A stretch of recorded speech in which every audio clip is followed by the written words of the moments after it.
Yo, what's happening, everybody? Yeah, out there in social media world. So what I'm going to be doing is I am going to start making some Kemper profiles of that guy right there. Yeah. See that monster? Yeah. So what I got in here is I have 11 different cabinets that you're going to see. I got 11 different cabinets and speaker combinations that I'm going to be profiling for you all, but I'm gonna be also doing a 7-string guitar profile with active pickups, passive pickups, 6-string guitar with active pickups and passive pickups in drop C tuning. And then I'm also going to be making an E tuning, a normal old school E style tuning for the Kemper profile. There might be some nuances. The people that play an E are having a hard time with people making profiles that are in drop C or drop D tunings, or if it's for a 7-string or not. But yes, I have a lot of work to do. So I'm going to be making a custom Augustine amp profile pack with 131 different tonal options and settings. I'm going to give you 3 different settings on my clean channel, with reverb, without. I'm going to give you also 3 different settings at 3 distortion ranges from my channel 2 distortion channel. So you're going to have more of your subtle rock, hard rock distortion, then you'll have your a little bit heavier distortion, and then you'll have your flamethrower distortion. You know what I mean? So you'll have 3 each of those at 3 different EQ settings. So you guys have options out there in the Kemper world, and you should hear a drastic tonal difference in between them all. And again, I'm going to have it with the reverb that's built into the amp, built into that amp right there. And going straight into the Kemper, I will be using a SM57 microphone. Let me show you. Okay, so I will be using your pretty standard microphone for Kemper profiles, and then also going to be giving you different mic options. So you will also have this in there. And then for some video purpose, I'm going to be using the Apogee condenser microphone to capture sounds in the room. All right. But again, this room is filled with some of the world's best flame-throwing distortion amps in the world. Mind I don't have a Fortin, which would be definitely a flamethrower in the world. And but I think I got them all other than that. So of importance, I would say. So with that, I'm out. Got some work to do, and stay tuned, everybody. Stay tuned. Yeah. Using in no particular order of worth or value is this Mini Mark V, one of the greatest miniature amps ever made from Mesa Boogie. I love them, with a matching single 12 cabinet loaded with a vintage 30 in there. Here is another Mesa Boogie custom cab. It's a ported. I don't know if you can see the ports right here. It's a ported cab. It's a 12-inch vintage 30 as well. Then I got this Iridium powered by Omega. This amp is a beast as well. It is a crazy amp, and it's called the Iridium. Again, you have the original triple rectifier solo head, 150 watt from back in the days, the original triple rec. Then you got the dual rectifier Roadster, which I'm mainly going to be using the 212 vintage 30 closed back cabinet from Mesa. I got a nice, really punchy tones coming out of that cabinet. You have the signature Joe Satriani Marshall EL34 equipped head, signature head. This bugger is a beast as well. Crunchy tones, you know, signature Marshall style tones with a little more kick.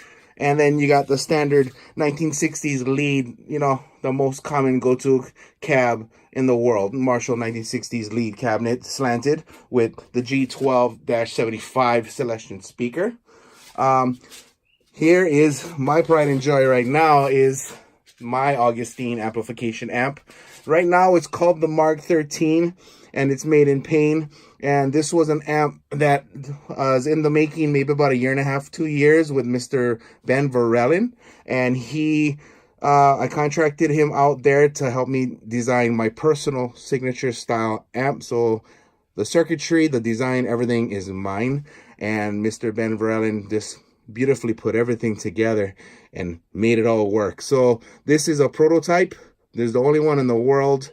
No one has it. And this is not its final stage. There is things that are going to change as far as the looks of the head as well. Oh yeah, little cute little thing. You know, since it is the prototype and I'm going through different types of preamp tubes and power tubes, ta-da, I made it easy for myself. You know, I want to change out the tubes. Makes it really simple. I got right now the E34L blue tubes from Apex in the back. They're Apex tubes. I have EC83s all up front.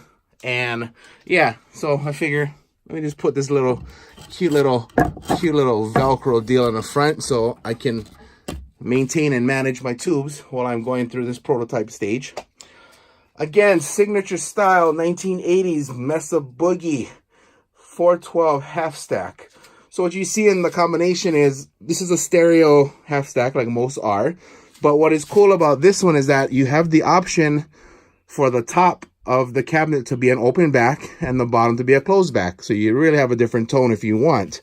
Right now, I am running greenback 25s on the top right here, vintage 30, and this is a pair. And then I have two greenback 25s as a separate pair. So, you know, I want more crunchy, I go with this at lower volumes. If I want more color at a medium style volume, I'll go with these. And if I want to take it to the hill, I throw all 4 on. So, you know, if you look at it, there's 1 here, and there's 3 there. It's a 13. Okay, up next after that, got this little hot plate. It's an 8 ohm hot plate that can run, you know, my single 12 cabinets or my boogie stuff. But this is a Mark III, hand-wired, 1985 Mark III, hand-wired. Got the C+ mod added in it from Mesa Boogie as well. And so how this one works is my middle, when I pull it out, it gives you more insane gain. Okay, so you already got, you know, you push and pop this down, and then I got my clean channel, then rhythm 2. If I just pop this one, I got my distortion, you know, and all that, or my other distortion type here. And then when I hit engage my 3rd channel, I can add this lovely little button for more gain and saturation. Usable gain and saturation, of course, because Mesa Boogie is the bomb. Okay, so original, right? Then I picked up these little cuties over here from Powered by Omega as well at the NAMM show. So right now, this top one is loaded with a vintage 30 Celestion. And this bottom is loaded with an Eminence 125 Legend, I believe.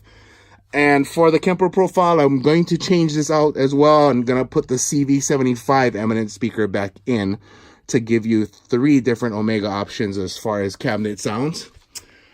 So that is it.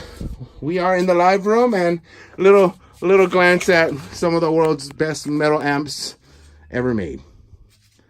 Especially that one. So biased, me. I'm so biased. So biased. Oh, get a little sexy shot. Sexy shot. Oh, yeah. Oh, yeah. So, well, that wraps up the little tutorial video, what's going to be happening the coming weeks. And also, what do you guys think? What all you Kemper profiler users out there, the Kemper user world, what do you guys think?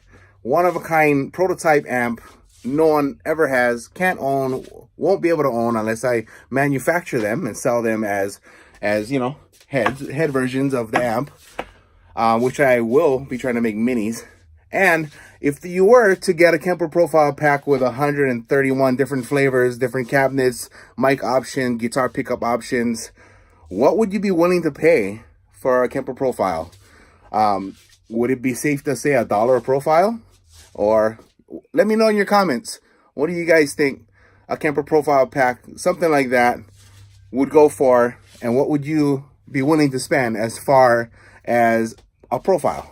to buy and to own, as far as having an amp that no one could possibly ever have. Let me know in your comments below. Keep in touch. Be posting more videos regarding the amp and how it's going down here in Made in Paint Studios, and trying to get this profiles all professionally done, and really want the profile to sound like the amp coming through the cabinets that they are coming from in the profile as well. So if I am playing it through a Marshall 412 cabinet, I want the profile to sound like it's coming out of a 412 cabinet. So I will be A/B'ing it as well to make sure that I'm capturing the correct tones and color from the amps and the cabinets that I'm using with the speaker selection that will be being profiled. All right. So with that said, in the comments below, what would you be willing to pay for a profile like this? And please like, share, subscribe my YouTube channel, my page, social media world out there, and stay tuned. More to come. Yes.